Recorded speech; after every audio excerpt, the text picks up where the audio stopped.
Hermanos, hermanas, tengan ustedes muy buenos días.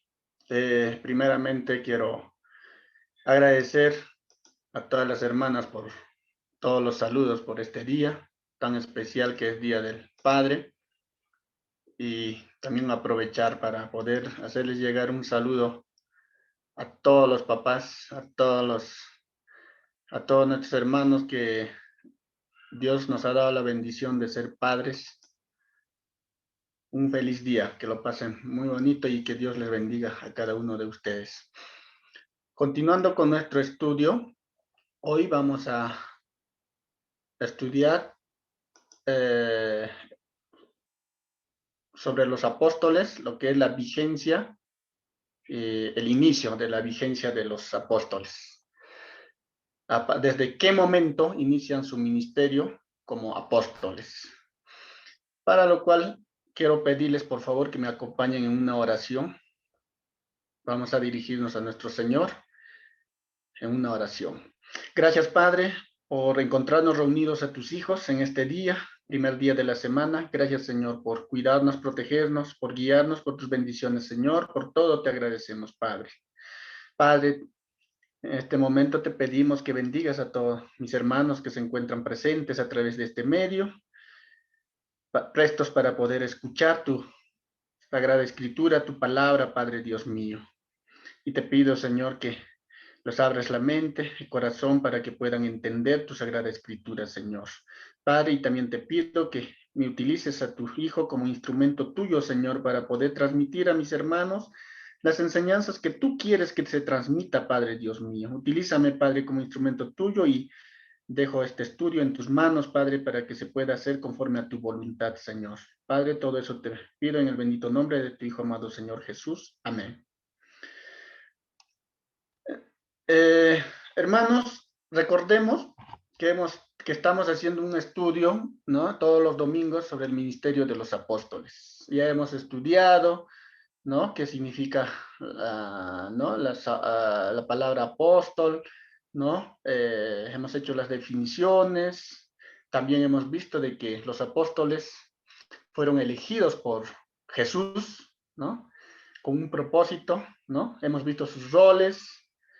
Hemos visto los poderes que tenían, la autoridad que tenían, los milagros, algunos milagros que han hecho, eh, dentro del cual hemos visto algo muy importante, ¿no? Que Jesús mismo escogió a 12 apóstoles, ¿no? ¿Para qué? Para que estuviesen con él, ¿no? Para que estuviesen con él en todo momento. ¿Por qué? Porque Jesús sabía muy bien que él vino a este mundo, a esta tierra, con un propósito, con una misión que su padre le ha encomendado, a cumplir una misión. Y sabía él muy bien que en esta tierra no iba a estar por mucho tiempo. Era limitado su permanencia en esta tierra, Jesús. Por eso él sabía que esto iba a terminar, él iba a ser, ¿no? Crucificado, muerto, y luego iba a resucitar al tercer día, y luego iba a ascender al cielo, iba a subir a la diestra del Padre. Y alguien tenía que continuar con la misión. Entonces, por eso justamente Jesús escoge a 12 apóstoles para que a ellos los prepare, para que ellos estuviesen con él, vean las obras que está haciendo Jesús, la misión que está haciendo Jesús, las enseñanzas que está haciendo, que ellos, incluso mediante varias llamadas de atención, ¿no? Mediante varias reflexiones, ¿no? Él incluso los mandó para que vayan, ¿no? Indicándoles para que vayan a predicar, ¿no? El reino que se acercó el reino de Dios. De diferentes formas ha ido preparando a estos apóstoles, a estos discípulos, hasta que llegó el momento, incluso ya Jesús ya les había anticipado, ¿no? De que él había venido con una misión a este mundo, ¿no? De que él iba a ser aprendido, crucificado, iba a ser muerto y resucitado al tercer día. Los apóstoles entendían algunos, pero algunos tal vez no. Tal vez quedaba una duda en ellos, cómo iba a ser eso. Incluso algunos, ¿no? Como en el caso de Pedro, dicen, no podemos permitir eso, ¿no? No puede pasar eso. Ten misericordia de ti. Y justamente Jesús le dice, no, apártate de mí, Satanás. ¿Por qué? Porque Jesús había venido a este mundo a cumplir una misión, ¿no? A hacer la voluntad, no de él, sino de su Padre, de Dios. Entonces ya estaba las cosas ya hechas como debía pasar, y incluso ya estaba profetizado en el Antiguo Testamento. Incluso la ley, todo ya estaba ya enmarcado justo a esto, a lo que iba a suceder, ¿no? Entonces, por todo ello, ¿no? Se cumple el día, ¿no? De que Jesús es aprendido, es juzgado, es crucificado, muerto. Peor, lo trataron peor que a un criminal, peor que a un delincuente, lo humillaron. Nadie, ningún delincuente, por más grave era su culpa, no había muerto de esa manera como le trataron a Jesús. Él murió y resucitó al tercer día. Y yo me pongo en lugar de los apóstoles, de hecho que ellos, ¿no? ¿Cómo se han sentido en ese momento? Por eso hemos visto incluso la reacción de Pedro, ¿no? Cuando le dijeron, no, este estaba con Jesús, no, ha negado 3 veces. Con eso nos damos cuenta de que los apóstoles también estaban siendo perseguidos, sus discípulos. Estaban siendo, ¿no? Objeto de, ¿no? De persecución. Nadie en ese momento quería dar cara diciendo que, ¿no? Soy apóstol de Jesús, porque estaban atemorizados, de miedo, también de dolor, de tristeza. ¿Por qué? ¿No? Habían hecho eso con Jesús, no entendían. Entonces, ¿no? Podemos vivir ese momento, ¿no? Podemos vivir ese momento, cómo se sentían los apóstoles, ¿no? Y ellos, a pesar que Jesús antes de su muerte ya les había anticipado lo que iba a pasar, pero igual no entendían. Por eso estaban escondidos, ¿no? Estaban tristes, ¿no? Y en eso Jesús se les aparece, ¿no? Se les aparece. Y ahí es donde les da, después de la resurrección, Jesús les da un gran mandamiento a los apóstoles. Eso podemos ver, ¿no? Vamos a ver en la Biblia encontramos en Mateo capítulo 28, versículos 16 al 20, dice, ¿no?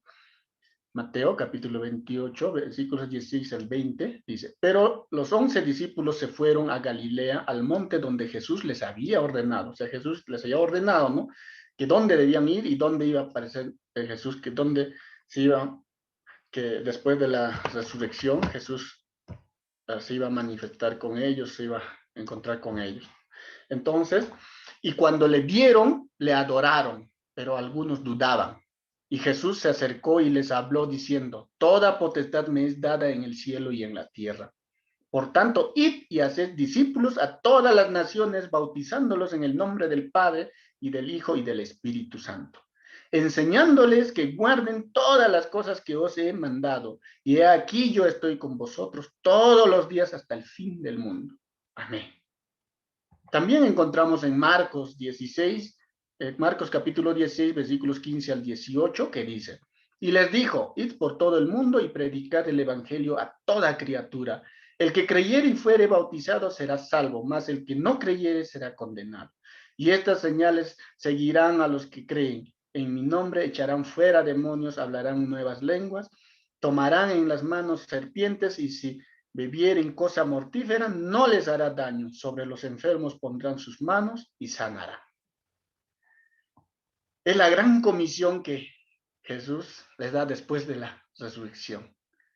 Ahí es donde los apóstoles lo ven a Jesús, les da la gran comisión. Prácticamente en ellos se reaviva, ¿no? Esa fuerza, ¿no? De seguir adelante. Ellos ahí es donde sienten esa seguridad de que, ¿no? Que Cristo era efectivamente el Hijo de Dios. Y la palabra de Dios se ha cumplido. Las profecías se cumplieron. De que Jesús iba a ser crucificado, muerto y resucitado al tercer día. Entonces ellos estaban totalmente, plenamente convencidos de que Cristo había resucitado, ¿no? Entonces la comisión de los 12 fue expandida dramáticamente después de la muerte y resurrección de Jesús. En el Evangelio de Juan, ¿no? Jesús anticipó que los que tenían fe en él harían obras aún mayores que él pidiendo en su nombre. Podemos encontrar en Juan, capítulo 14, versículos 12 al 14, que dice: de cierto os digo, el que en mí cree, las obras que yo hago, él las hará también, y aún mayores hará, porque yo voy al Padre. Y todo lo que pedireis al Padre en mi nombre, lo haré, para que el Padre sea glorificado en el Hijo. Si algo pedireis en mi nombre, yo lo haré. Entonces, hermanos, el consejero, identificado como el Espíritu Santo, el Espíritu de verdad, ¿no? Quien estaba con Cristo durante el principio de su ministerio, durante su permanencia en la tierra, ¿no? Pronto estaría también en ellos, como dice en Juan capítulo 14, versículos 16 al 18. Y yo rogaré al Padre y os dará otro consolador, para que esté con vosotros para siempre. El Espíritu de verdad, al cual el mundo no puede recibir porque no lo ve, ni le conoce. Pero vosotros le conocéis porque mora con vosotros y estará en vosotros. No os dejaré huérfanos, vendré a vosotros.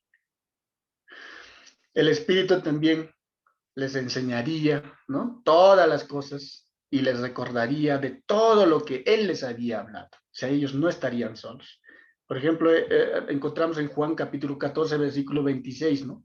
Que dice: mas el Consolador, el Espíritu Santo, a quien el Padre enviará en mi nombre, Él os enseñará todas las cosas y os recordará todo lo que yo os he dicho. Entonces el Espíritu, ¿no? El Consolador, el Espíritu de Dios, les recordaría, ¿no? Todo lo que Jesús les había dicho. ¿Mm? Juan nota que Jesús apareció a sus discípulos, ¿no? Después de su resurrección, y dijo en Juan capítulo 20, versículos 19 al 23, dice, ¿no? Cuando llegó la noche de aquel mismo día, el primero de la semana, estando las puertas cerradas en el lugar donde los discípulos estaban reunidos por miedo de los judíos, vino Jesús y puesto en medio, les dijo: paz a vosotros. Y cuando les hubo dicho esto, les mostró las manos y el costado, y los discípulos se regocijaron viendo al Señor. Entonces Jesús les dijo otra vez: paz a vosotros, como me envió el Padre, así también yo os envío. Y habiendo dicho esto, sopló y les dijo: recibid el Espíritu Santo. A quienes remitiréis los pecados, les son remitidos, y a quienes se los retuviréis, les son retenidos. Los discípulos recibieron el Espíritu Santo, ¿no? De una nueva manera, después de que Jesús terminó su obra en la cruz, instituyó el nuevo pacto, ¿no? Lucas muestra claramente que Jesús abrió el entendimiento de los 11 reunidos y a los que estaban con ellos. Entonces, después de la muerte de nuestro Señor Jesús, ellos estarían asustados, perseguidos, ¿no? Y Jesús se les aparece, entonces se reavivan, ¿no? Todo, y por eso justamente Jesús, ahí Juan anota, ¿no? De que Jesús les dice: reciban el Espíritu, ¿no? Entonces ellos nuevamente lo que hacen es, ¿no? Se les abre el entendimiento, ¿no? Lo que Jesús les había dicho, lo que les había hablado, prácticamente se estaba cumpliendo conforme a la palabra de Dios, conforme a las profecías que había hecho. Y ellos, ¿no? Fueron abiertos el entendimiento y entendieron plenamente de que Jesús era el Hijo de Dios. En Lucas capítulo 24, versículos 44 al 49, dice: y les dijo: estas son las palabras que os hablé, estando aún con vosotros, que era necesario que se cumpliese todo lo que está escrito de mí en la ley de Moisés, en los profetas y en los salmos. Entonces les abrió el entendimiento para que comprendiesen las escrituras. Y les dijo, así está escrito, y así fue necesario que el Cristo padeciese y resucitase de los muertos al tercer día, y que se predicase en su nombre el arrepentimiento y el perdón de pecados en todas las naciones, comenzando desde Jerusalén. Y vosotros sois testigos de estas cosas. He aquí, yo enviaré la promesa de mi Padre sobre vosotros, pero quedaos vosotros en la ciudad de Jerusalén hasta que seáis investidos de poder desde lo alto. Entonces Jesús recordó a los discípulos que debían quedarse en la ciudad de Jerusalén hasta que, dice, hasta que fueran investidos de poder desde lo alto. Esta promesa era tan importante, ¿no?, que Lucas la registró otra vez, ¿no?, con una palabra explicativa de Jesús en Hechos, capítulo 1, versículos 4 al 5. Dice, ¿no? Y estando juntos, les mandó que no se fueran de Jerusalén, sino que esperasen la promesa del Padre, la cual les dijo, oísteis de mí, porque Juan ciertamente bautizó con agua, mas vosotros seréis bautizados con el Espíritu Santo, dentro de no muchos días. La razón de la promesa, ¿no?, de esta promesa de que ellos tenían que esperar, ¿no?, en Jerusalén tenían que permanecer antes de empezar, ¿no?, su ministerio, debían esperar en Jerusalén hasta que fueran, ¿no?, bautizados con el Espíritu Santo, hasta que fueran investidos por el Espíritu Santo. Y eso iba a pasar no dentro de pocos días, no de muchos días, ¿no? ¿Cuántos? No se sabe. Un día, 2 días, 3 días, pero los apóstoles tenían que esperar. Eso es lo que les ha dicho, ¿no?, Jesús. La razón de la promesa se encuentra en las palabras de Jesús, ¿no? Podemos encontrar en Hechos, ¿no?, capítulo 1, versículo 8, que dice, pero recibiréis poder cuando haya venido sobre vosotros el Espíritu Santo, y me seréis testigos en Jerusalén, en toda Judea, en Samaria y hasta lo último de la tierra. Entonces, ellos tenían que esperar, ¿no?, a ser bautizados con el Espíritu Santo, a que Dios, ¿no?, les enviara el poder, ¿no?, a través del Espíritu Santo, les diera el poder a través del Espíritu Santo, que recibieran el poder, ¿no?, a través del Espíritu Santo. La promesa fue cumplida en la venida del Espíritu Santo en Pentecostés, ¿no? Eso vamos a estudiarlo en Hechos capítulo 2, ¿no?, y identificada como los dones del Espíritu de Dios de los postreros días, ¿no?, como lo relata Pedro en su primer mensaje profético, ¿no? Aunque habían sido entrenados, llamados por Jesús mismo, ¿no?, y comisionados por el Señor Jesús, los apóstoles necesitaban el bautismo en el Espíritu, del Espíritu Santo, como una preparación final para su misión.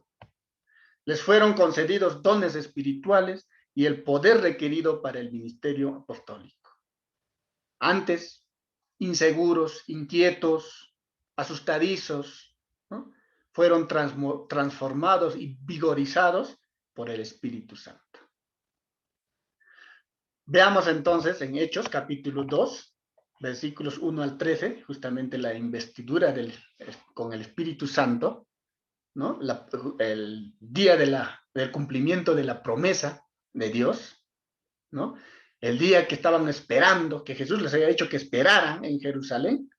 Veamos en Hechos capítulo 2, versículos 1 al 13, que dice, cuando llegó el día de Pentecostés, estaban todos unánimes juntos, y de repente vino del cielo un estruendo como de un viento recio que soplaba, el cual llenó toda la casa donde estaban sentados. Y se les aparecieron lenguas repartidas como de fuego, asentándose sobre cada uno de ellos. Y fueron todos llenos del Espíritu Santo, y comenzaron a hablar en otras lenguas, según el Espíritu les daba que hablasen.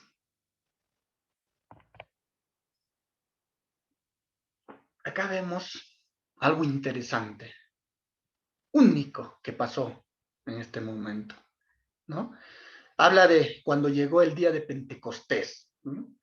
Sabemos que según mandamiento de Dios, los judíos tenían varias fiestas. Dentro de ellos, ¿no? La fiesta de la Pascua, ¿no? Y el de Pentecostés, ¿no? Que eran fiestas muy importantes para los judíos, ¿no? Pentecostés era una celebración en el calendario sagrado de Israel, ¿no? Estrechamente conectada con la Pascua. Entonces, la Pascua se llevaba a cabo el día 14 del primer mes Nisan, o Abid, en nuestro calendario, abril, ¿no? Para conmemorar el éxodo de Egipto. Según Éxodo 13, capítulo 13 y Levíticos capítulo 23, la Pascua era la época del año en que Israel recordaba su liberación de Egipto. Conmemoraba la noche de la última plaga, cuando Dios mató a los primogénitos egipcios, ¿no? Pero pasó de largo frente a las casas de los israelitas, ¿no? Que se encontraban marcadas de sangre la puerta, ¿no? Que eso lo hemos estudiado en su momento. Entonces, la Pascua les recordaba a los judíos cómo Dios los había liberado de la esclavitud de los judíos, de egipcios, ¿no? Pentecostés también se llamaba como fiesta de las semanas, ¿no? Se llevaba a cabo al finalizar la siega del trigo, el día 6 del tercer mes, Sivan, ¿no? En nuestro calendario, junio, para conmemorar la promulgación de la ley. Hay pasajes bíblicos que nos hablan de esta fiesta, ¿no? Vamos a leerlo rápidamente en Éxodo capítulo 23, 16, que dice: también la fiesta de la siega, los primeros frutos de tus labores que hubieres sembrado en el campo, y la fiesta de la cosecha a la salida del año, cuando hayas recogido los frutos de tus labores del campo. También encontramos en Éxodo 34, 22, que dice: también celebrará la fiesta de las semanas, la de las primicias de la siega del trigo y la fiesta de la cosecha a la salida del año. Encontramos también en Levíticos capítulo 23, versículo 16, que dice: hasta el día siguiente del séptimo día de reposo contaréis 50 días. Entonces ofreceréis el nuevo grano a Jehová. En Números, capítulo 28, versículos 26, nos dice: además, el día de las primicias, cuando presentéis ofrenda nueva a Jehová en vuestras semanas, tendréis santa convocación. Ninguna obra de siervos haráis.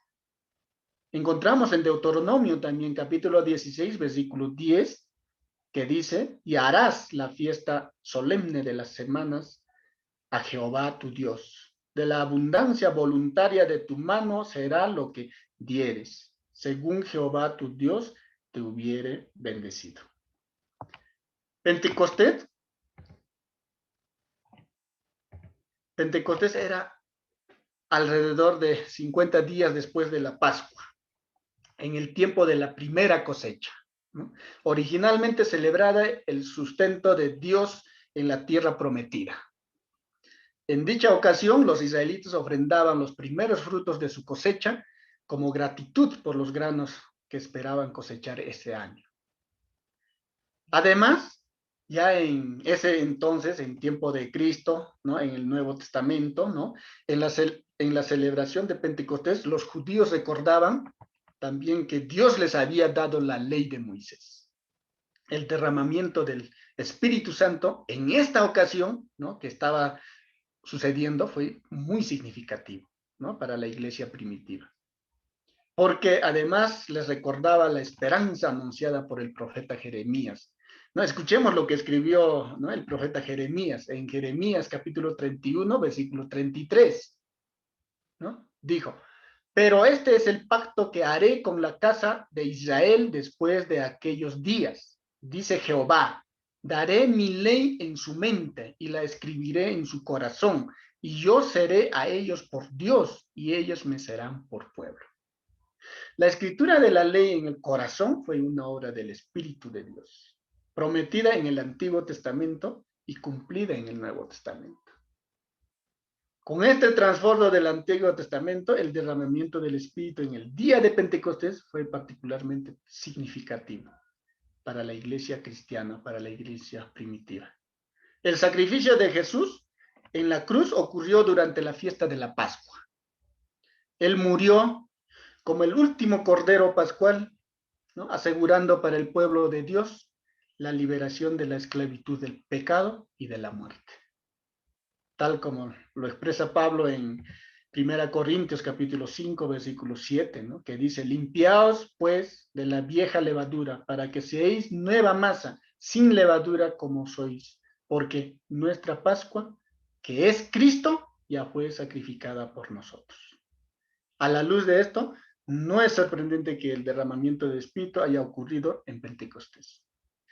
Así como Pentecostés se centraba en la grandeza de la cosecha, la venida del Espíritu Santo en el primer Pentecostés cristiano indicaba que la iglesia había recibido también la ley escrita por Dios en el corazón, ¿no? Equipando a la iglesia para un testimonio potente, claro, ¿no?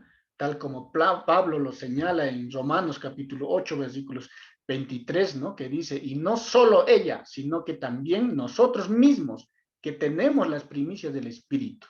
Nosotros también gemimos dentro de nosotros mismos, esperando la adopción, la redención de nuestro cuerpo.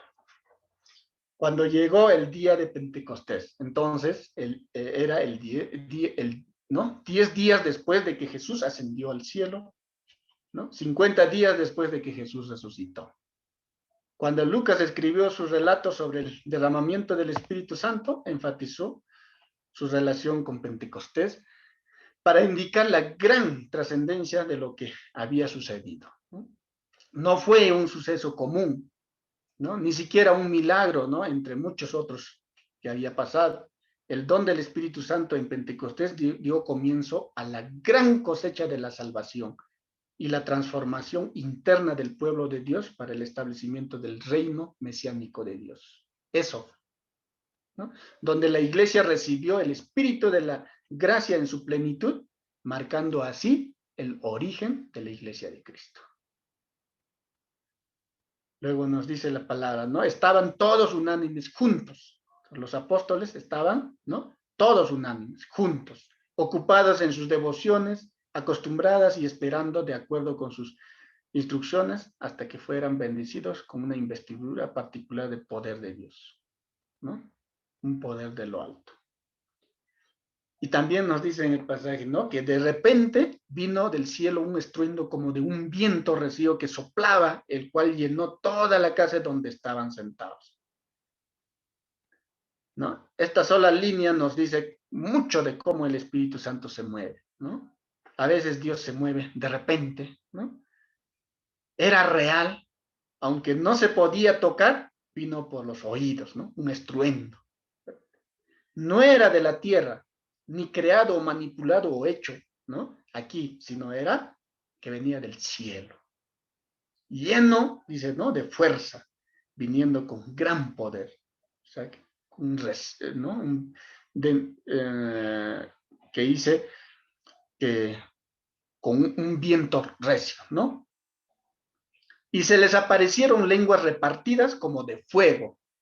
Estas lenguas repartidas como de fuego, apareciendo sobre cada uno, también era inusual. Probablemente también debe ser conectada con la profecía de Juan Bautista, ¿no? De que os bautizará en espíritu, ¿no? Encontramos en Mateo capítulo 3, versículos 11, ¿no?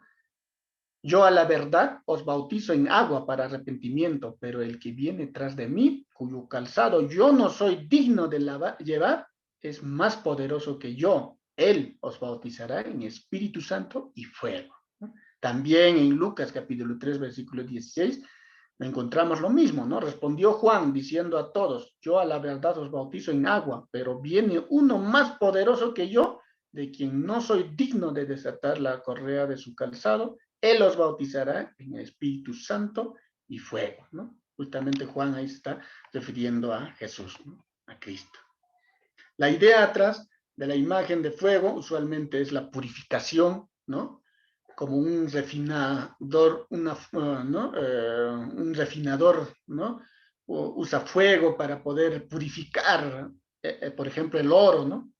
Para hacerlo más fino, ¿no? El fuego puede quitar lo que es temporal, dejando solo lo que durará, ¿no?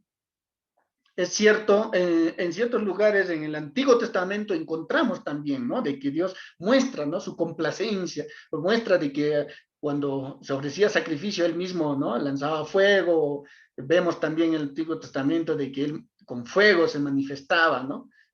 A veces mostrando su complacencia. Vemos, ¿no?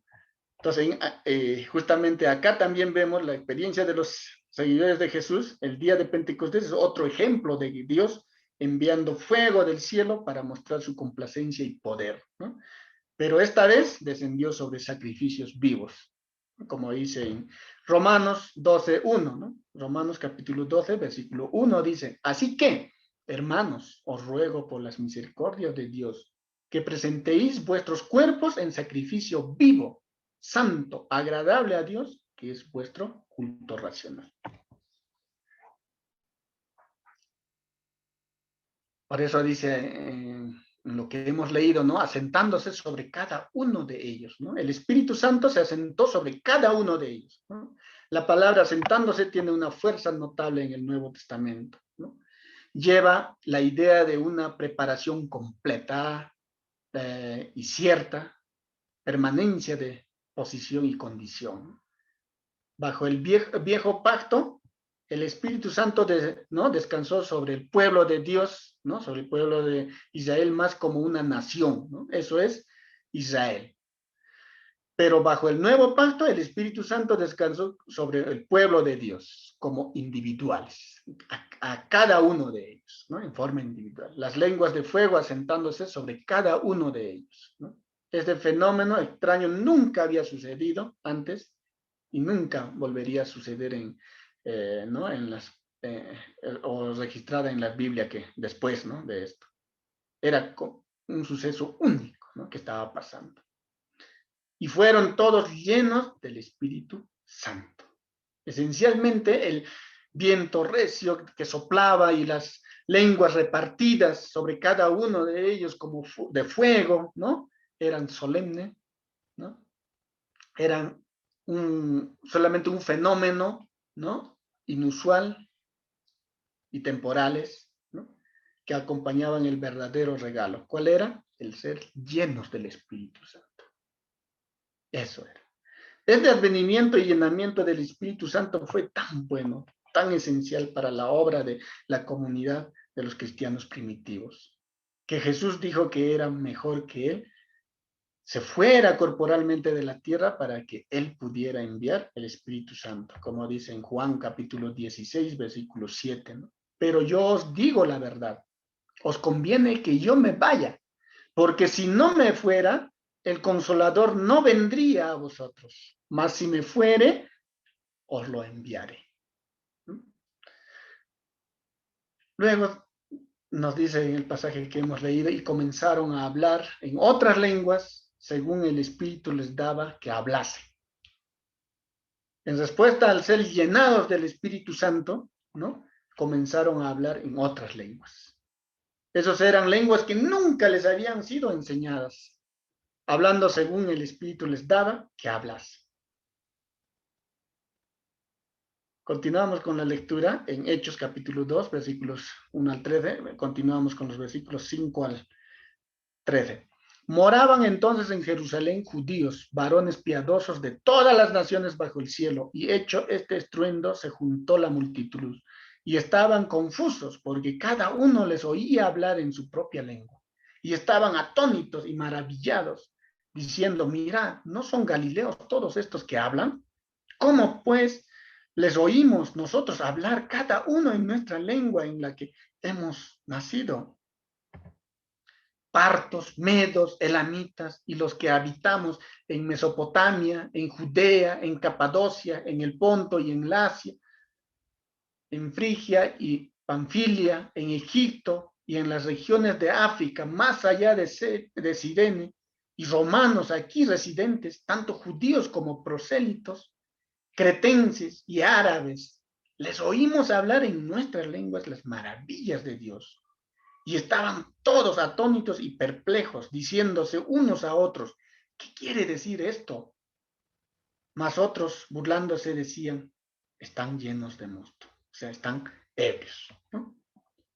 Moraban entonces, dicen, ¿no? La Biblia. Moraban entonces en Jerusalén judíos, varones piadosos de todas las naciones bajo el cielo. La multitud de muchas naciones se juntaban en Jerusalén por la fiesta de Pentecostés, justamente por lo que acabo de explicarles, porque era una fiesta muy trascendental, muy importante, establecida por Dios, por la ley, ¿no? Muchas de estas personas eran las mismas personas que se habían juntado en Jerusalén para la última, ¿no? Fiesta, que es la Pascua, ¿no? Cuando una multitud alborotada, ¿no? Y enojada demandó, gritó a toda voz, ¿no? De que la ejecución de Jesús, ejecútenlo, ¿no? Crucifíquenlo. Y hecho este estruendo, dice la palabra de Dios, rápidamente se formó una multitud siendo atraídos por este estruendo que fue ¿no? O el sonido de un viento recio o el sonido de otras lenguas. Cuando la multitud vino, escucharon a los apóstoles hablando en sus propias lenguas extranjeras. O sea, lo maravilloso era de que, ¿no? Le escuchaban hablar a los apóstoles, ¿no? En sus propias lenguas extranjeras. Por eso dice ahí, ¿no? Les oímos hablar en nuestras lenguas las maravillas de Dios. Como hemos visto acá en la lectura, estaban ahí gente de diferentes lugares del mundo que se habían reunido. Y ellos escuchaban hablar a los apóstoles en sus propias lenguas. Por eso dice, y estaban atónitos y maravillados diciendo, mirad, no son galileos todos estos que hablan. O sea, ellos, los que estaban hablando eran galileos, ¿no? Eran de Galilea. Y los galileos hablaban arameo, ¿no? En sus vidas cotidianas y hebreo en sus prácticas religiosas. Además, las personas de Galilea, o sea, los galileos, eran conocidas como personas vulgares y no muy buenos para hablar, ¿no? Esto era aún más razón para que se impresionaran con su habilidad de hablar con elocuencia, ¿no? En otras lenguas. Galileos tenían dificultad para poder pronunciar sonidos, ¿no? Guturales de algunas palabras, ¿no? Tenían costumbre de comerse algunas sílabas, ¿no? Cuando hablaban. Así fueron vistos, ¿no? Como menos por la gente de Jerusalén por ser provinciales, ¿no? Por ser provincianos. Y ahora todos ellos estaban hablando en diferentes lenguas, en las lenguas que nunca ni siquiera habían conocido, ¿no? En las lenguas en cada una de las lenguas de todos estos países que habían existido de los rincones del mundo, ¿no? Era impresionante para ellos, ¿no? Por eso estaban impresionados, perplejos, por eso se preguntaban, ¿no? Decían algunos, ¿qué quiere decir esto? ¿No? Pero algunos burlando, como quien se burla, decían, ¿no? De que están llenos de motos, están ebrios, ¿no? Continuando con la lectura, dice, entonces, ahora vamos a ver, justamente después de todo este suceso, ¿no? En que la gente estaba confundido y se preguntaban, ¿no? ¿Por qué estaba pasando esto? ¿Qué significa esto? Empieza su primer discurso de Pedro, ¿no? En Hechos capítulo 2, versículos 14 al 42, ¿no? Dice, entonces Pedro, poniéndose de en pie con los 11, alzó la voz y les habló diciendo, varones judíos y todos los que habitéis en Jerusalén, esto os sea notorio y oíd mis palabras, porque estos no están ebrios, como vosotros suponéis, puesto que es la hora tercera del día. Entonces, era costumbre judía, particularmente en días festivos, abstenerse de toda comida y bebida hasta después de efectuarse el servicio matutino en la sinagoga. Usualmente a la hora tercera, ¿no? O sea, a las 9 de la mañana más o menos, ¿no? Por eso el apóstol Pablo, ¿no? Le está diciendo, no, ellos no están ebrios, ¿no? Como ustedes están diciendo. Entonces el apóstol Pablo, ¿qué va a hacer ahora? Va a citar, ¿no? Las profecías antiguas en las cuales estaba contenida la promesa de Jehová, de que derramaría su espíritu sobre toda carne, ¿no? Que dice, continuamos con la lectura, versículo 16 al 21 dice, mas esto es lo dicho por el profeta Joel, y en los postreros días dice Dios, derramaré de mi espíritu sobre toda carne, y vuestros hijos y vuestras hijas profetizarán, vuestros jóvenes verán visiones, y vuestros ancianos soñarán sueños. Y de cierto sobre mis siervos y sobre mis siervas, en aquellos días derramaré de mi espíritu y profetizarán.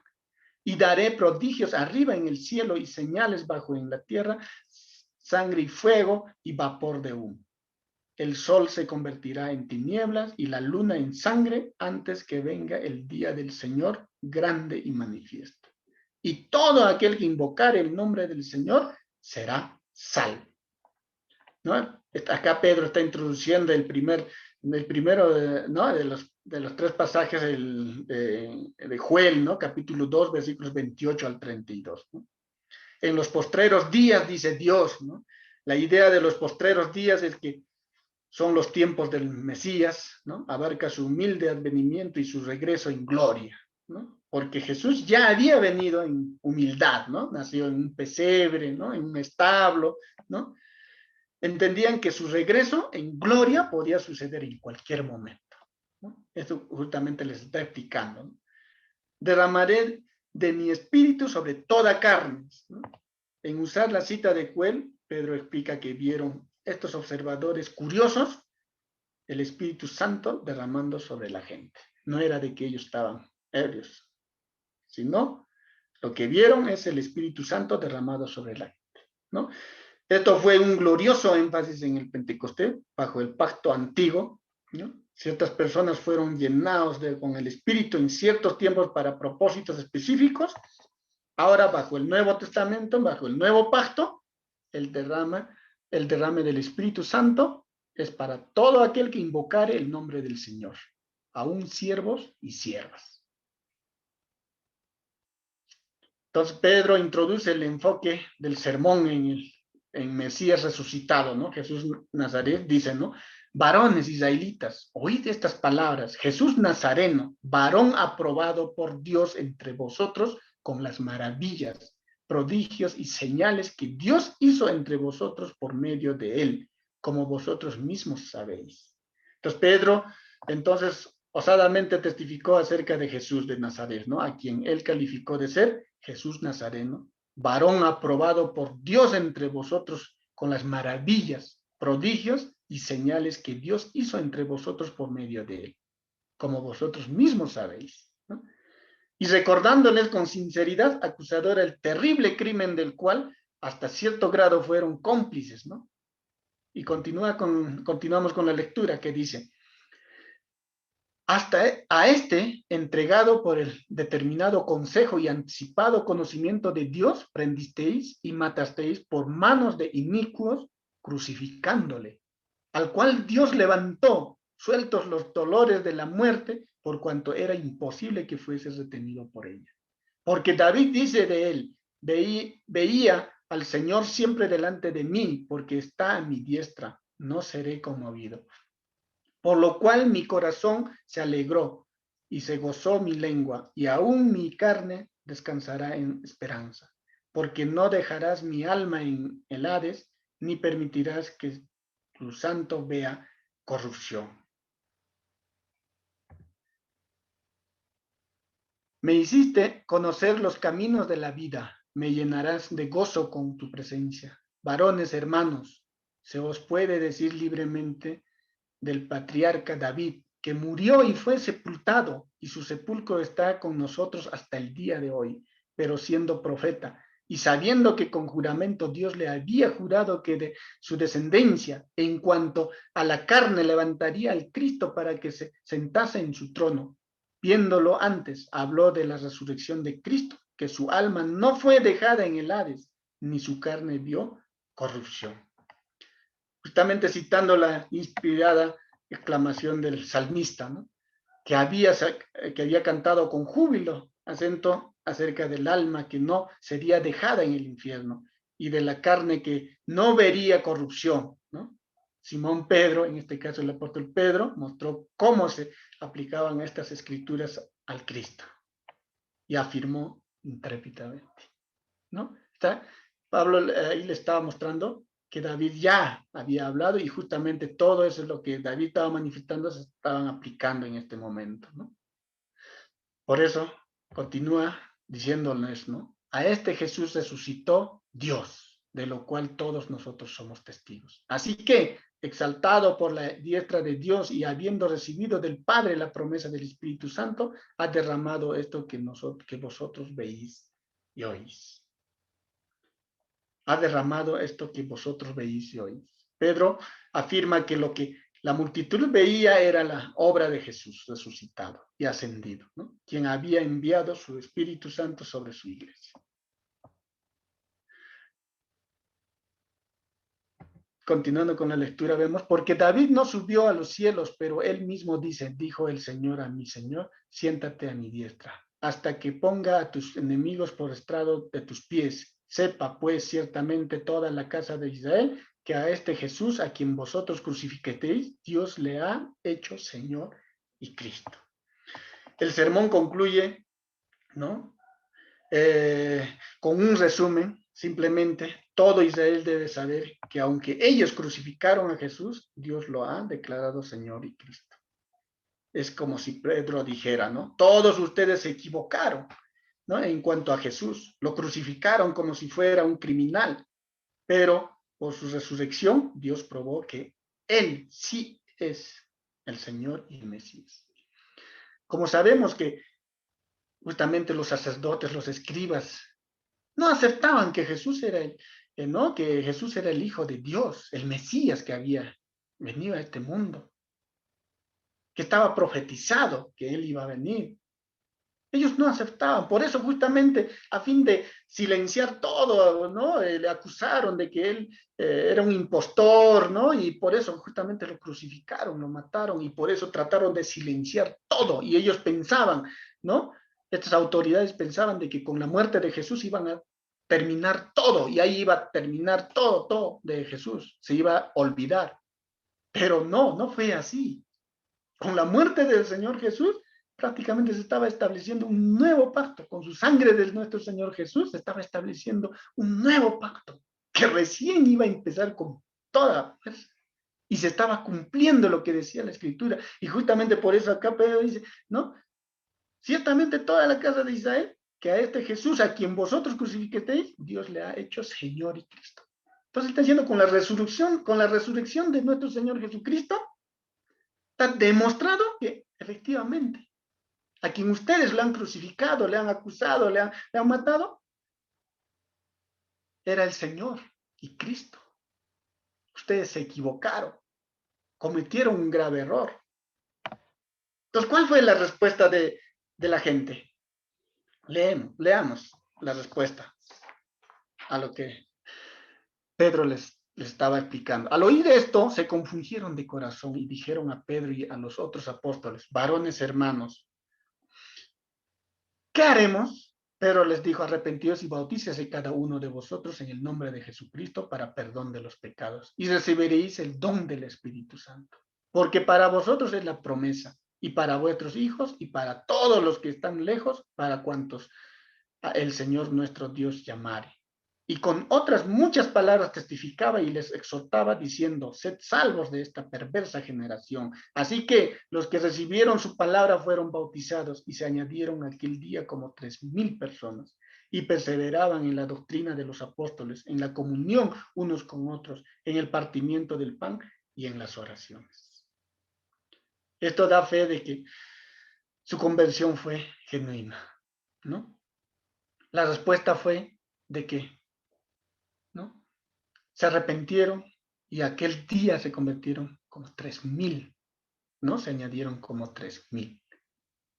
Fueron bautizados y se añadieron aquel día como 3,000 personas. Entonces, ahí vemos esta fe de que la conversión fue genuina, no el efecto de un entusiasmo pasajero, sino literalmente volvieron a nacer por el bautismo a una vida nueva, ¿no? Tan devotos eran estos primeros conversos. Veamos cómo fue la vida de los primeros cristianos, los primeros convertidos, los primeros nacidos, y sobrevino temor a toda persona y muchas maravillas y señales eran hechas por los apóstoles. Todos los que habían creído estaban juntos y tenían en común todas las cosas. Y vendían sus propiedades y sus bienes y los repartían a todos según la necesidad de cada uno. Y perseverando unánimes cada día en el templo y partiendo el pan en las casas, comían juntos con alegría y sencillez de corazón, alabando a Dios y teniendo favor con todo el pueblo. Y el Señor añadía cada día a la iglesia los que habían de ser salvos. Entonces, hermanos, ahí vemos justamente, ¿no?, el nacimiento de la iglesia de Cristo. Es donde justamente, ¿no?, lo que nos hacíamos preguntas, ¿desde qué momento inician su ministerio como apóstoles? ¿No? Entonces el ministerio de los apóstoles inició desde el día de Pentecostés. Día 50 después de la resurrección de Jesús, día 10 después de la ascensión de Jesús. Desde el momento en que fueron investidos de poder desde lo alto, según la promesa de Dios. Desde el día en que fueron bautizados con el Espíritu Santo y fueron llenos del Espíritu Santo, marcando así el origen de la iglesia de Cristo. Ese es el evangelio que nosotros predicamos hoy en día. Seguimos dando continuidad a la gran comisión que Jesús dejó a sus apóstoles. Entonces, ¿cuándo recibieron los apóstoles? Justamente en su bautizo con el Espíritu Santo. Ellos fueron llenos del Espíritu Santo, ¿no? Llenos del poder del Espíritu Santo. Entonces nosotros, los cristianos, seguimos, ¿no? Justamente es el evangelio que nosotros predicamos.